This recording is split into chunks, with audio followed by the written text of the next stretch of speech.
mobility in the T-spine, we're already cinched down through our shoulder straps with this, 30-pound air pack already impacting the mobility of our T-spine, let alone whatever mobility limitations that any of us may have as an individual.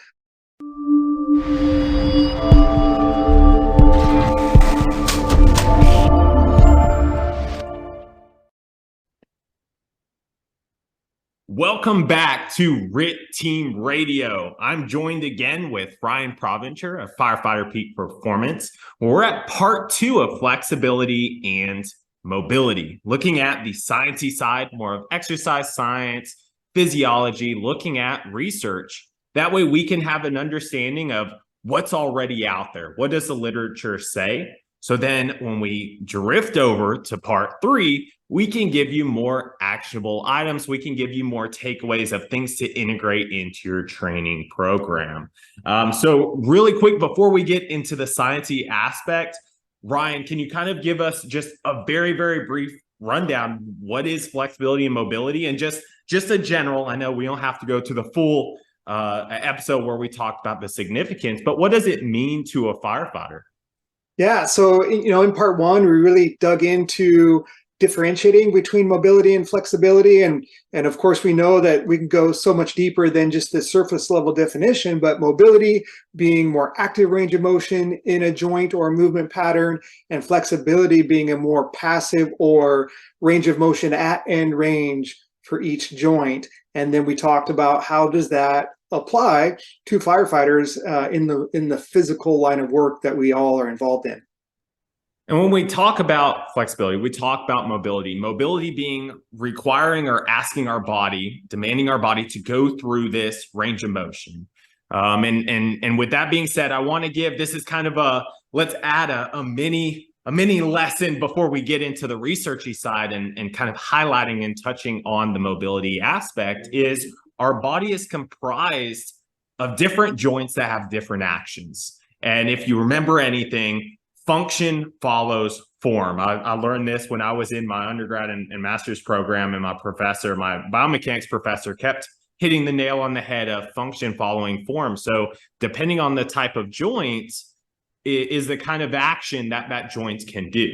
And so I wanted to introduce that because certain joints are meant to be stable, some are meant to be more mobile and have a greater range of motion. And when you're asking something that needs to stay stable to be mobile, it can impact other joints, and vice versa. If something is mobile and it starts stiffening, it's going to start impacting the more stable joints, is going to start mobilizing them. So that's one principle that's going to be pretty heavy throughout this concept, that when we start talking about injury rates, we start talking about mobility of the hips or potential risk factors for the shoulders, we can kind of utilize this idea throughout.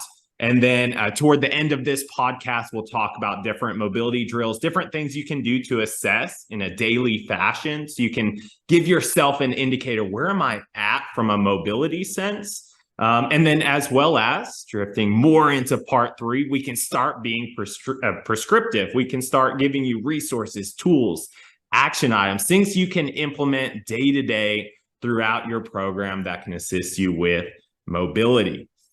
So before going into the exercise sciencey side, let's just touch base on some statistics that are out there. And the first one, the heaviest hitting one, and this can be a poster stat, it's very bold in nature, is every 8 minutes, a firefighter gets injured. Every 8 minutes. So what does that mean from a significant sense? If someone is being injured, and we can always look back to the types of injuries, high on the list is going to be overexertion and strain, types being more falls, slips, and trips. But just knowing that stat, what does that mean to you, Ryan? One, as the firefighter, but also as more of the injury mitigation and an instructor and a coach that works with firefighters. What does that stat mean to you? Yeah, well, it's significant, obviously. And when I hear a stat like that, and you and I make our sports analogies, right? It's like if you're not on the field, you can't score a touchdown or you can't help your team. So same thing in our firefighting world. If someone is off injured, they're not doing the job they love. They're not able to contribute to supporting their community. They're on the bench, so to speak, because of this injury. And then, when you look at that every 8 minutes, take a look at the annual injury statistics for firefighters, consistently over 60,000 injuries per year, and the cost associated with that is enormous. And so when we look to justify wellness programs in our fire departments, those statistics are very compelling to help justify the funding for wellness programs that can actually objectively reduce this injury pattern.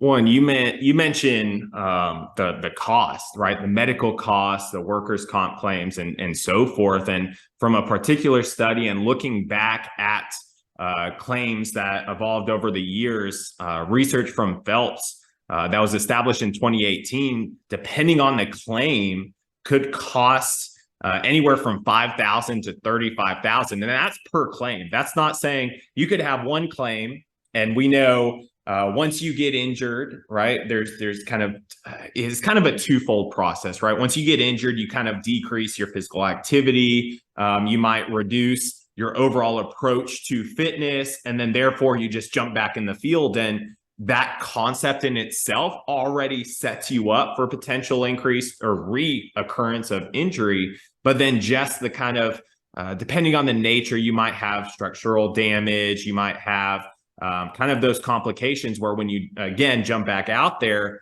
you're already set up from a structure sense, whether it's weakened limbs, integrity of joints and so forth, there's potential for more injury. So that 5 to 35,000, and we're just giving kind of an overview of the cost of claims, that's per one, not per one individual, but per a claim. So if you have 2 or 3, or, you might know someone that has way more during their career, that can be very expensive in a sense, which again, our approach isn't just the financial aspect. That's one principle. How can we help from a injury mitigation for the agency? How do we have a better ROI with an injury mitigation and injury prevention program? But then also you want to add into that, what about the cost of trying to bring someone else over to cover that shift, which turns into OT for that person, or training more, right? And you probably, recall and reflect on your experiences. What happens when someone gets injured, right? The agency pays for it. Let's say it goes through workers' comp, and that's always a fun, just from conversations with, that's usually a fun experience, right? And a process. But what does that look like when you have guys injured, and then you have to replace or cover those shifts? And then depending on manpower, you might have to train more personnel to get into that roles. What does that look like from your side? Yeah. And so just circling back, one injury, and as we go, I think we can make an argument that a lot of these injuries are preventable with just being more mindful or being more intentional about certain things, or having access to education around fitness and movement and things like that. But as we mentioned, the injury is certainly impactful on the individual, and then it becomes impactful on the community just based on the individual's ability to serve the community. And then, as you're mentioning, not only is there cost associated with the L&I claim, as you've said, but then there is an overtime cost, typically time and a half, maybe even double time, depending on the department and policy, procedure, et cetera.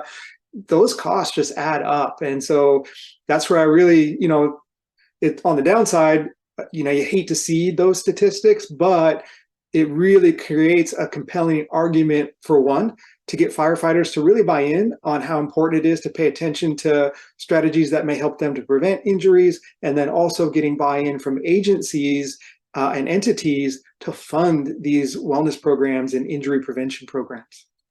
The overarching one of the many questions that agencies might have is, okay, I'm thinking about incorporating some sort of program. I'm thinking about putting a policy in place where you have an hour and a half to train, 45 minutes to train, whatever that might look like. I'm thinking about integrating that, but what about potentially getting injured on shift while training? That's another huge concept, and it's the trade-off, right? And statistically, we have about half as much injuries happening during actual occupational tasks for those that have a higher level of fitness. But there's also that trade-off of you're also risking those that might not be as informed on how to train being injured while training, while doing resistance training. That's probably, even with dialogue with agencies, that's been, hey, I have 2 guys out. They were bench pressing. They were doing something. And I always ask, well, what were they doing? Was this at a call? Nope. It was in the gym. So what does that mean from an instructional side? What does that mean from an education piece? Well, and that draws attention to several of the studies that you and I were looking at. One was that firefighters with lower fitness levels were more prone to injury. The incidence of injury was higher for those with a lower fitness level. And then the agencies that had actual wellness and fitness programs saw a lower rate of injury. So those are both compelling and positive justification for these fitness and wellness programs. But one of the things you and I talk about so often is, okay, well, are we okay with a more arbitrary approach to fitness, or are we looking at an intentional approach to firefighter physical training? And so that's that last little piece where if you're going to implement a fitness and wellness program, there really should be an NFPA 1583 really calls out, a health fitness coordinator, a peer fitness trainer, and there's lots of programs, and yours included, to qualify people to serve as coaches so that firefighters are training with intention. They're not overtraining. They're not participating in activities that they're overextending themselves or trying to keep up with someone else. There's ways to create structure in your program to really, I would say, eliminate's a strong word, but very much reduce the risk for injury when you have an intentional and intelligent physical training program. Well, and I'm glad you said that, right? Like trying to approach it from, and everyone wants to say this is strictly and highly an injury prevention program or 100% injury prevention program. Injuries will happen. It's more of mitigation. It's more of let's decrease the likelihood of it happening, or not if, but when something does happen, let's decrease the severity of it. And so that way, a shorter return to duty time, decrease in the severity of the injury, leading to potentially not as likely to have a reoccurring injury and so forth. So it's just kind of this ongoing process of just longevity of health for personnel. So thought process is to transition to chat a little bit more about how the body works in a sense of stretching, mobility, range of motion. So the first key item I wanted to chat with you about was more of rotation. That's kind of a heavy hitting topic, being able to rotate with your thoracic spine, which is integrated into a lot of things that firefighters do and just general health. And so just to specify structure, we have from a sciencey, we have, cervical, thoracic, and lumbar spine working from the top, down. But from a simplicity nature, we have our upper spine, our upper back, and we have our lower spine, more of our lower back, more of our base of support. And we want the top half, we want that thoracic spine really mobile, and we want that lumbar spine to be stable and to provide a frame of a foundation.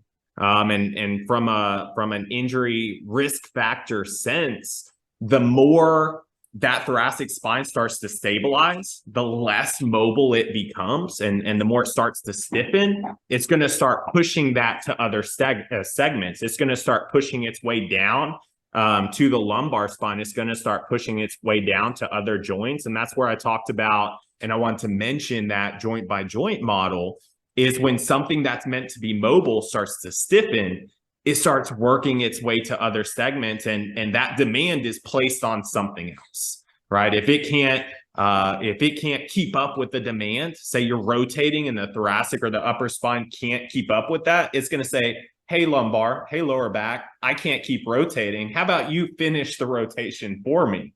And so therefore we're transferring that demand to another joint. And it works its way around.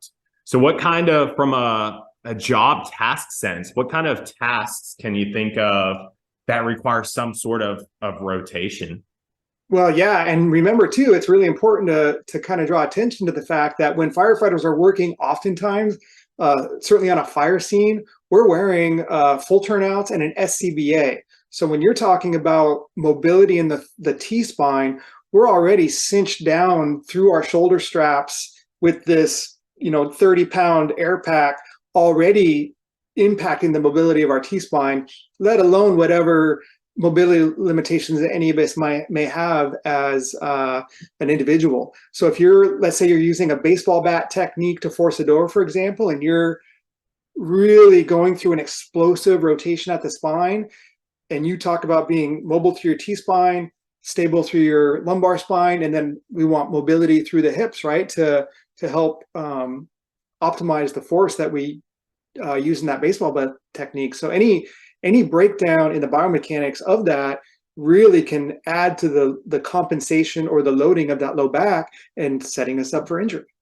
Well, you mentioned transfer of power when we're trying to be more forceful, we're trying to be more powerful, whether it's striking, it's deploying, we're doing something that's very powerful in nature.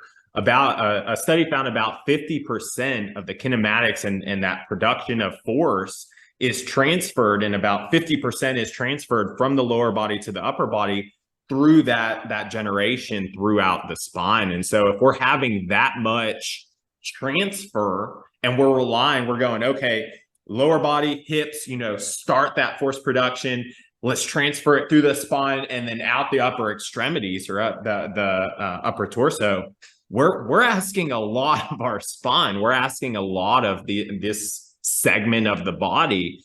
And then we ask ourselves, well, how are we keeping that segment healthy? If it's transferring all this power, if it's the foundation and the platform for rotational force production, how are we taking care of this segment? How are we maintaining spinal health? And that's a huge piece, is looking at your thoracic or your upper back, looking at your lower spine, your lower back, and going, okay, one needs to be more mobile, one needs to be more stable. How can I approach taking care of these segments? And so that's where we'll dive in more. We add in, plug after plug about episode 3 and actual items, but just knowing that you need to incorporate mobility, knowing that you need to incorporate different drills, different tasks, different activities to reduce the risk of injury for those segments. Let's transition to shoulders. Let's transition to one or two other segments. Then we'll get into more mobility drills and just talking about the ideology and the approach to incorporating daily tasks.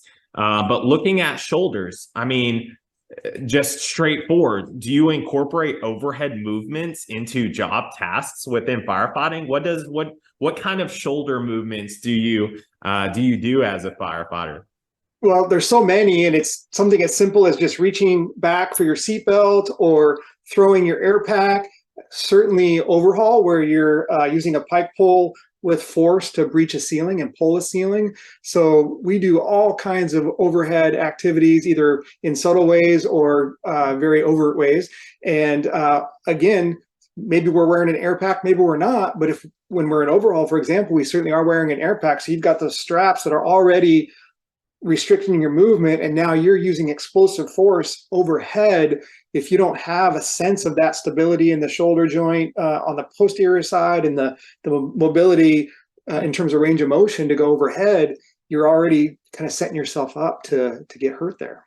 Well, and it's, a lot of the research that we look that's out there. And anytime when we say research, you're looking at articles, you're looking at publications. In many cases, it's not, this is what we're looking at. It's specifically shoulder. Let's say you're going through some kind of rotation, flexion, extension, whatever, some kind of movement. Many cases, it's not this movement associated to firefighting, right? A lot of the studies aren't, the population isn't firefighting. What you do when you look at research is go, okay, this is what it looks like in a clinical, very controlled setting. And then how do we associate this to the profession? And then how do we use what we know to apply tests or assessments or activities, drills, tasks? How do we start incorporating that? And the reason I say that is, and this is just more food for thought, is there was a study that was out there looking at risk of injury for swimmers. And one thing they were able to establish with shoulder external rotation. So think of rotating your arm outwards or your thumb away from your body, is that if they had lower than 93 degrees or higher than 100 degrees, they knew their swimmers were going to potentially have a higher risk of shoulder injury. And so what that tells us is they looked at the sport, they looked at the task, they looked at what the shoulder needed to do for a swimmer to perform their tasks, and they were able to give some sort of range, some sort of indicator. So this is more of food for thought based on this ideology and this approach to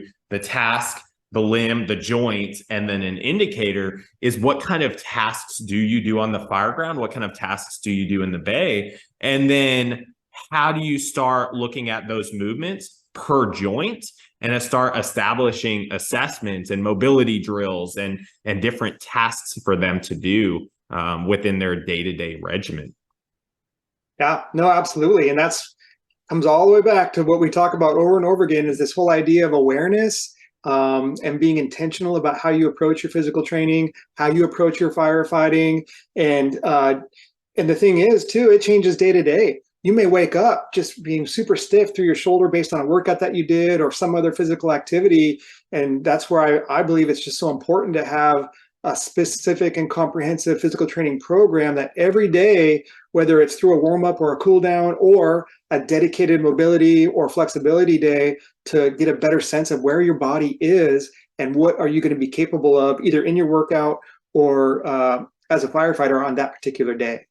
One, based off of day to day and fluctuations, and then going back and making sure you're doing your mobility. I kind of want your 2 cents on this study, just kind of how the results came out, which a lot of it is completely understandable. But one part I kind of want your 2 cents is, so this study, it was looking at the effects of dynamic stretching with different loads on hip joint range of motion in the elderly, but it was comparing static stretching to dynamic stretching. And we already have an idea. Okay, I prefer more dynamic stretching, but there's a purpose for both depending on your goals and initiative behind it. But the dynamic stretching had variation. It could have been under load. It could have been free without any kind of load.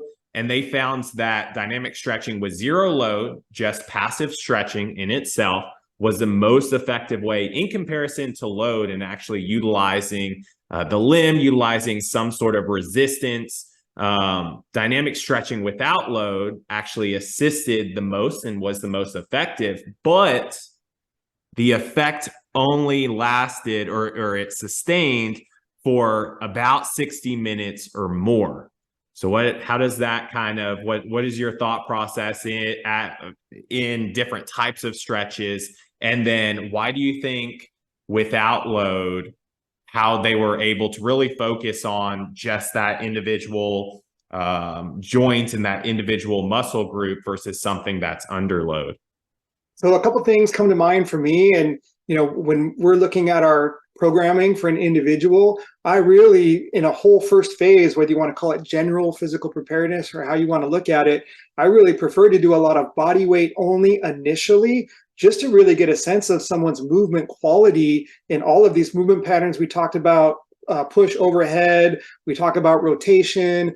I don't want to load that for an athlete until I get a really great sense of their capabilities to begin with. And if they can't demonstrate quality movement without load, I certainly don't want to load that. So that's the first thing. And then talking about being intentional about where we utilize loaded versus unloaded. So again, when we talk about a warm-up for a training session, to me, that's where we're implementing these dynamic movements. We're trying to get blood flow. We're trying to, warm up, activate muscles and open up joints for the training. So it's not so much in that warm-up period that you're seeking that long-term adaptation that does come with either load related to body weight or external load in these movement patterns. So that's my take on it is, what's your goal? If your goal is to warm up for a training session, that ties right into what you're saying about body weight movement.